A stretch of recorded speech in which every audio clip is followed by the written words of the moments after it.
Salut tout le monde! Aujourd'hui on se retrouve pour la 18e capsule littéraire de ce mois d'août 2021 avec un livre que sans doute beaucoup d'entre vous connaissent mais qui me semble correspondre parfaitement aux lectures qu'on peut faire en vacances. Et sans plus attendre, je vais vous le présenter.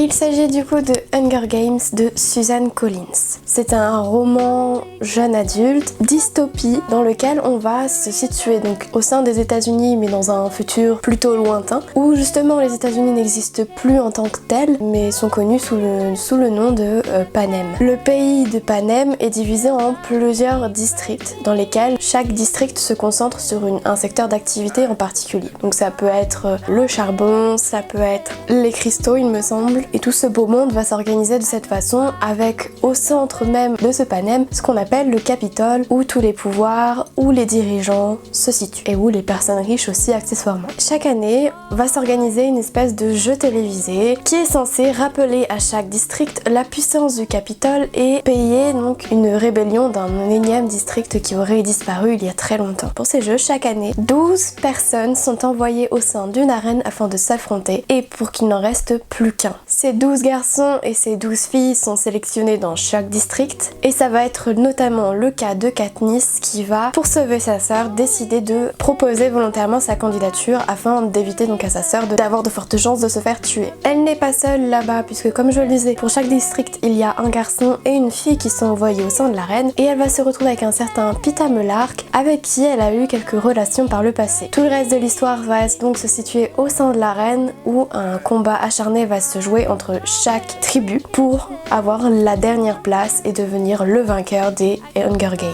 Mon humble avis c'est que ce roman figure un peu parmi donc les références que vous pourrez trouver facilement si vous cherchez un roman appartenant au genre de la dystopie, de la science-fiction et de la littérature adolescente. Les personnages ont chacun donc leur objectif, différent évidemment, même si chacun souhaite gagner, soyons clairs, mais Katniss a l'avantage d'être un personnage féminin fort qui a marqué vraiment beaucoup de personnes et qui propose un personnage qui sort un peu des sentiers battus et qui va vraiment se battre jusqu'au bout pour faire ce qu'elle juge bon, ce qu'elle juge juste, même si très rapidement sa participation au jeu va entraîner de nombreuses conséquences sur sa vie et vont même dépasser donc sa simple personne. Elle va vraiment avoir un rôle fondamental pour Panem. J'ai beaucoup apprécié également durant ma lecture, c'est l'univers en lui-même, cette idée donc de répartir dans chaque district un secteur d'activité en particulier afin de vraiment pouvoir écraser chacun d'eux puisque individuellement aucun de ces districts ne pourrait vraiment s'en sortir puisqu'ils sont tous dépendants les uns des autres. Ce qui est un peu marrant également c'est que bon, le Capitole est complètement dépendant finalement de ces districts puisque c'est les différents districts, les 12, qui vont fournir au Capitole tout le matériel qui va pouvoir permettre aux personnes qui y vivent d'avoir un train de vie plutôt aisé et plutôt confortable. Les films, pour ceux qui les ont déjà vus, reprennent plutôt fidèlement le livre. Il y a quand même des différences mais ça c'est souvent le cas dans les adaptations, il y a des petites différences parce que c'est peut-être pas possible de tout visualiser en un temps plutôt condensé, mais tout du moins si vous avez aimé le film il y a forte chance que le livre vous plaise et inversement si vous aimez le livre les films devraient fortement vous plaire, d'autant plus que la bande sonore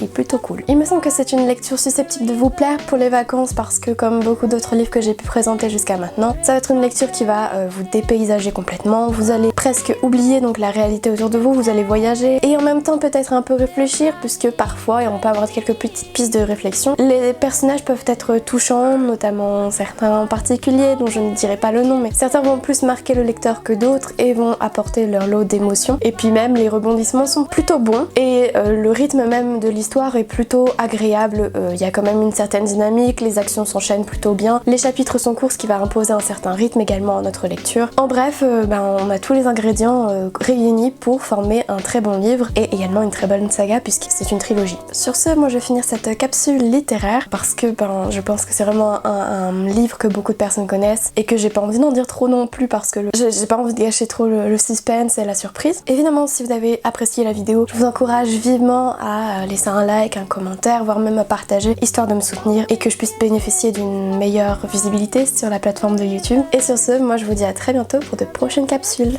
Salut!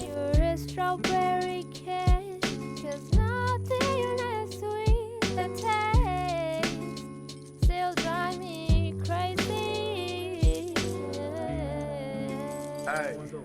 My strawberry